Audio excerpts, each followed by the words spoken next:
Nyagasani Yezu nabane namwe.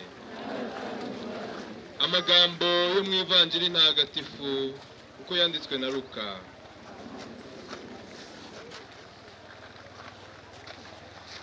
Muri icyo gihe Yezu abwira abantu by'ingoma y'Imana kandi akiza abari babikeneye.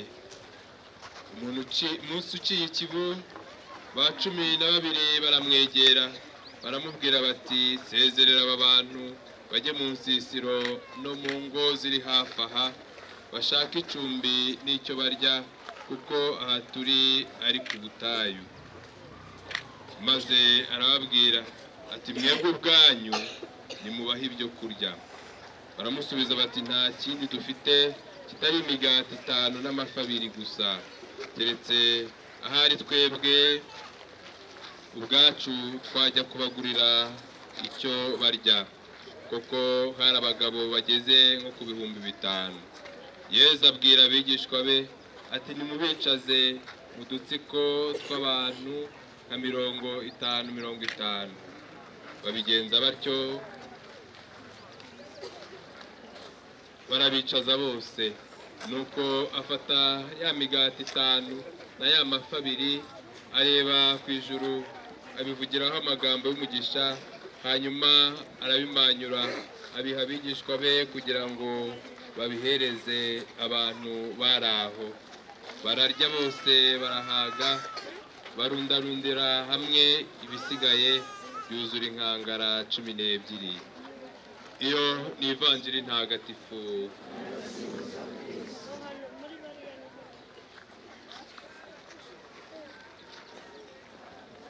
Bakristo bavandimwe,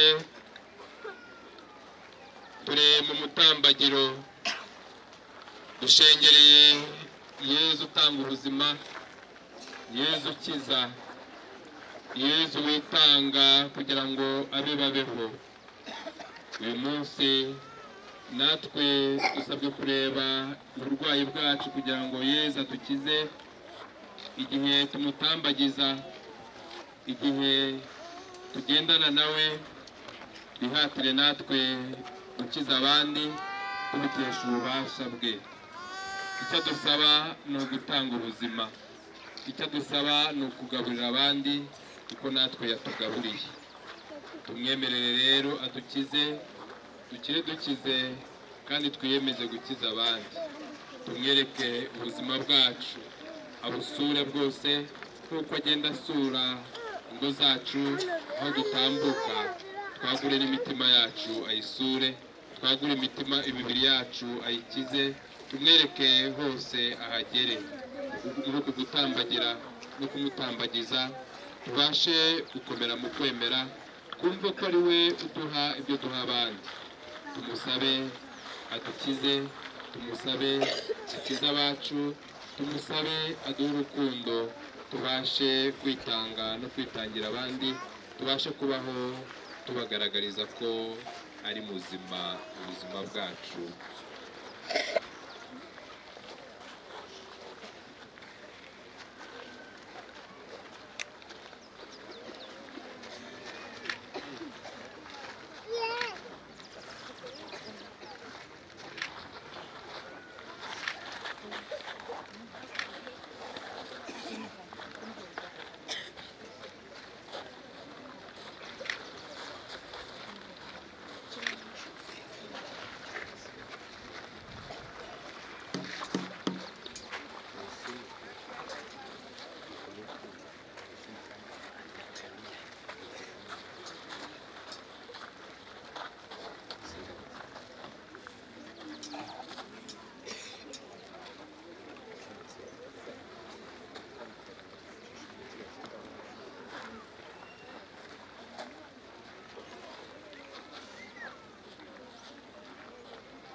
Nyagasani Yesu n'abane na hamwe.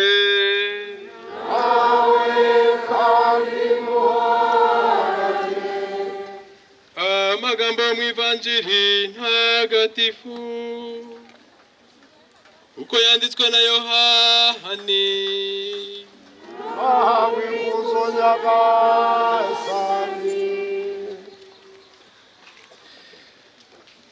Nyuma y'ituburwa ry'imigati, ya mbaga y'abantu ibonye ko Yezu n'abigishwa be batahari, bajya mu mato bagana Kafarinawumu kwashakira Yezu. Bamusanze hakurya y'inyanja, baramubaza bati mwigisha wageze hano ryari? Yezu arabasubiza ati ndababwira ukuri koko, ntimunshakira ko mwabonye ibimenyetso, ahubwo muranshakira ko mwariye imigati mugahaga. Nimujye mukora mudaharanira ibiribwa bishira, ahubwo nimuharanire ibiribwa bihoraho mu bugingo bw'iteka, ibyo umwana w'umuntu azabaha, kuko ari we Imana Data yashyizeho ikimenyetso. Baramusubiza bati twagenza dute kugira ngo dukore ibyo Imana ishima? Yezu arabasubiza ati igikorwa Imana ishima ni uko mwakemera uwo yatumye. Nuko baramubwira bati ikimenyetso utanze ni ikihe ngo tukibone maze twemere? Ukoze iki? Mu butayu ba sogokuruza bacu bariye manu, nk'uko byanditswe ngo yabagaburiye umugati uturutse mu ijuru. Nuko Yezu arabasubiza ati ndababwira ukuri koko, musasi we wabahaye umugati wo mu ijuru, ahubwo ni Data ubaha umugati w'ukuri wo mu ijuru. Kuko umugati Imana itanga ari umanuka mu ijuru, kandi ukazanira isi ubugingo. Nuko baramubwira bati mwigisha, jya uhora uduha uwo mugati utubwiye. Yezu arababwira ati ni njye mugati utanga ubugingo, unsanga wese ntazasonza bibaho, n'unyemera ntazagira inyota bibaho. Iyo ni Ivanjiri ntagatifu.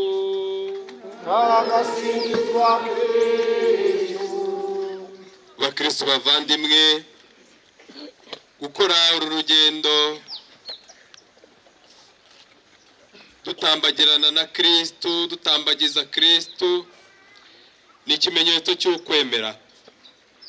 Dusaba Imana rero dukomereze uko kwemera, ntibitubikore by'akamenyero cyangwa se byo kurangiza umuhango, ahubwo tubikore dushengereye, tubikore twifuza ko Yezu yatumara inyota, ko Yezu yadutungira ubuzima. Nibyo koko tumushaka dufite impamvu nyinshi zitandukanye, ariko impamvu nyamukuru ni yuko twahazwa nawe, nuko twakwemera ko ari we Imana yashyizeho kugira ngo aduhe ubugingo. Duharanire kumwemera, kandi uko kumwemera bidufashe kumwemeza abandi. Nitumwemere by'amabwire, ahubwo tumwemere kuko twahuye nawe akadukiza, akatugaragariza icyaduha ubuzima buzima. Yezu Kristo twemeye atugirire neza, adukorere ibitangaza. Ntabwo tugomba kubona ibitangaza ngo tumwemere nk'uko abangaba bamusaba ikimenyetso, ahubwo twebwe tumwemere tumubone, tumwemere adukize, tumwemere tubashe kubona ibitangaza byinshi bitandukanye akora mu buzima bwacu, mu buzima bw'abacu, mu miryango yacu. Tumuture ibyacu byose twizera ko ari we Imana yashyizeho kugira ngo tubone ubugingo. Niwe nzira, ukuri n'ubugingo. Tumusabe abane natwe, adutungire ubuzima, tubeho tubeshejweho nawe, kandi tubashe kumwamamaza. Nyagasani Yezu nabane namwe. Nawe kandi muhorane.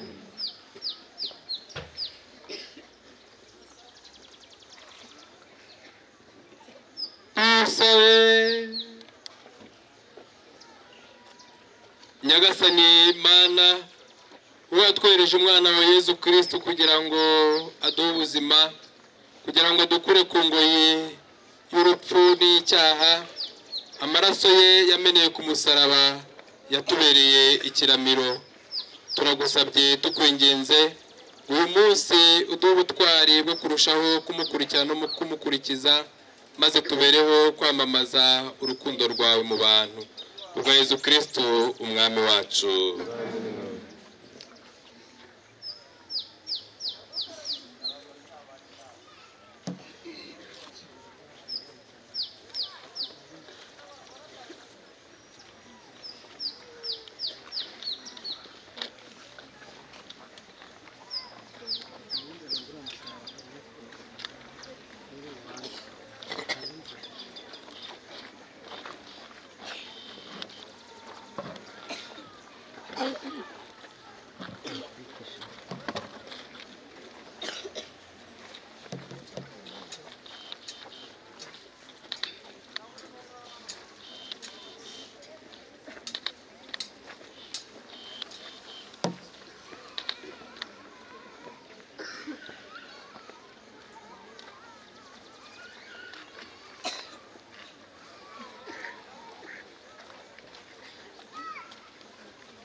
Amagambo yo mu ivanjiri ntagatifu uko yanditswe na Yohani.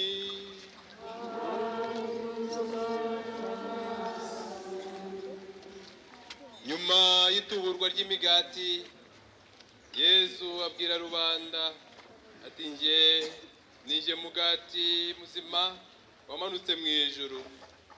Urya uwo mugati azabaho iteka, kandi umugati nzatanga n'umubiri wanjye kugira ngo isi igire ubugingo. Nibwo abayahudi batangiye kujya impaka ubwabo ashobora ate kuduha umubiri we ngo uribwe? Yesu arabasubiza ati ndababwira ukuri, koko nimutarya umubiri w'umwana w'umuntu ntimunywe n'amaraso ye ntimuzagira ubugingo muri mwe. Naho urya umubiri wanjye akanywa n'amaraso yanjye agira ubugingo bw'iteka, kandi nzamuzura ku munsi w'imperuka. Kuko umubiri wanjye ari ikiribwa koko, n'amaraso yanjye akaba ikinyobwa koko. Urya umubiri wanjye kandi akanywa amaraso yanjye angumamo nanjye nkamugumamo.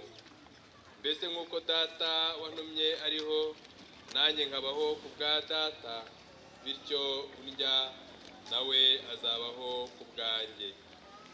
Nguyu umugati wamanutse mu ijuru, si nk'uwo basokuruza banyu bariye bakarenga bagapfa. Uyu mugati azabaho iteka ryose. Iyo ni ivanjiri ntagatifu.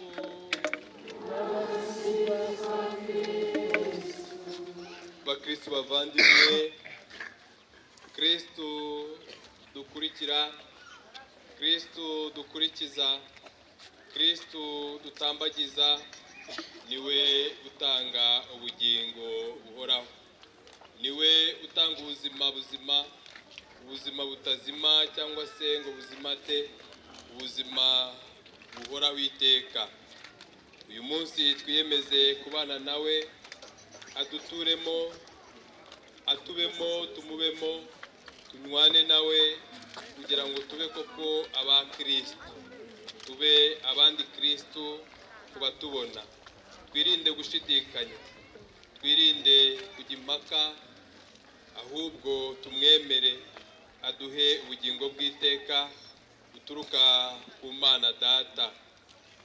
Yezu Kristo aratwibutsa ko umubiri we n'amaraso ye yabiduhaye kugira ngo bitubere ikiramiro, tubeshweho nawe, kandi igihe cyose tumuhabwa neza, abane natwe, tumugendane, tumushyire abavandimwe bacu. Tumuhabwe neza rero, kandi ubuzima bwacu bushingire kuri we. Yezu Kristo wigize umuntu mu nda ya Bikira Mariya, niwe ubana natwe iteka ryose. Dushobora natwe kwibaza ikibazo cyangwa se tukakibaza Yezu, ikibazo Bikira Mariya yabajije Gaburiyeli Mutagatifu. Bishoboka bite ko nabyara ndisugi? Bishoboka bite ko nabyara uzacungura isi? Bishoboka bite? Gaburiyeli yaramusubije agira ati Roho Mutagatifu azakumanukiraho, ububasha bwa Nyir'ijuru bukubundikire, ndetse n'ugiye kubyara azitwa mwene Nyir'ijuru. Natwe rero twumve ko uwo Roho Mutagatifu ububasha bwe ari we utuma dukomeza kubana na Yezu Kristo mu isakaramentu ry'Ukaristiya, nk'uko ubyumva umusaseridoti abivuze agira ati manura Roho wawe Mutagatifu kugira ngo asukure abawe. Igihe igitambo cy'Ukaristiya giturwa, umusaseridoti aragira ati none turagusaba tumwisunze, Roho wawe asakare kuri aya maturo, maze uyatagatifuze kugira ngo ahinduke atubere umubiri n'amaraso bya Yezu Kristo umwami wacu. Yezu Kristo akabana natwe, Yezu Kristo akaba rwagati muri twe, maze umusaseridoti agatera indirimbo agira ati iri ni iyobera rikomeye ry'ukwemera. Iryo yobera rero ry'umubiri n'amaraso bya Kristo ridufashe kumuhabwa neza, tumwemere kandi tumwemeza abandi. Kristo tubana tubere icyarimwe ifunguro, inshuti ndetse inshuti tugendana. Tubisabirane muri uyu mwanya.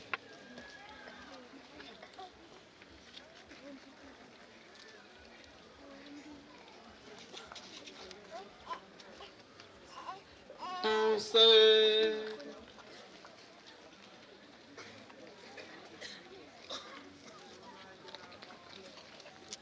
Nyagasani Mana nyir'ubugingo, wowe waduhaye umwana wa Yezu Kristo kugira ngo tubabarirwe ibyaha, adukure mu icuraburindi ry'ikibi, kugira ngo tumurikirwe n'urumuri rwe. Turagusaba tumwisunze, ugirire amasengesho y'umuhire Bikira Mariya mubikira iteka, ugirire amasengesho y'abatagatifu bakuduhakirwaho, maze uduhe gucengerwa n'iyobera ry'umubiri n'amaraso by'umwana wawe. Tumuhabwe neza, aduhe ubutwari bwo kubaho twitangira abandi, aduhe ubutwari bwo kubaho tumwakira kandi tumushyikiriza abandi mu buzima bwacu bwa buri munsi. Kubwa Yezu Kristo wenyine umwana wawe n'umwami wacu, we mubana mugategekana mwe bwa Roho Mutagatifu, uko ibihe bihora bisimburana iteka.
Thank you.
aduherekeza mu buzima bwacu akatwereka jambo akadusaba kumukurikira no kumukurikiza.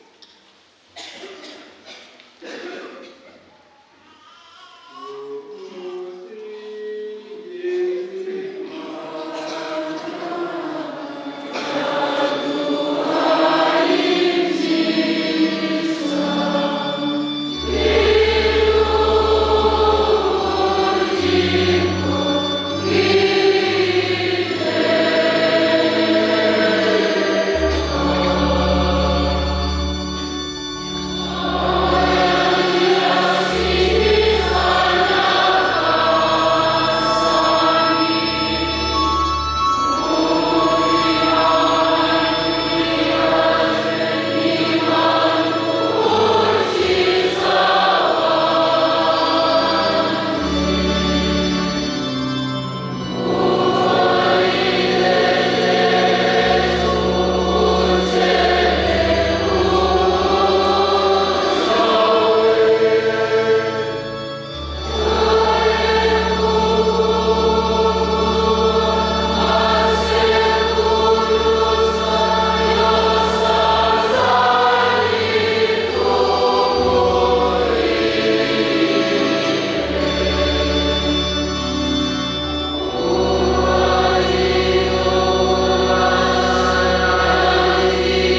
Nyasingizwe Imana. Nyasingizwe izina ryayo ritagatifu. Nyasingizwe Yezu Kristo Imana rwose n'umuntu rwose. Nyasingizwe izina rya Yezu. Nyasingizwe umutima we mutagatifu. Nyasingizwe amaraso ye matagatifu rwose. Nyasingizwe Yezu Kristo mu isakramento ritagatifu ry'Ukaristiya. Nyasingizwe Roho mutagatifu muhoza. Nyasingizwe umubyeyi w'icyubahiro w'Imana. Bikira Mariya umubyeyi Roho mutagatifu. Nyasingizwe umubyeyi w'icyubahiro w'Imana. Bikira Mariya mutagatifu. Nyasingizwe utazanywe mu gikari cy'ubutagatifu. Nyasingizwe ijyanwa ryo mu ijuru ryamwimakaje.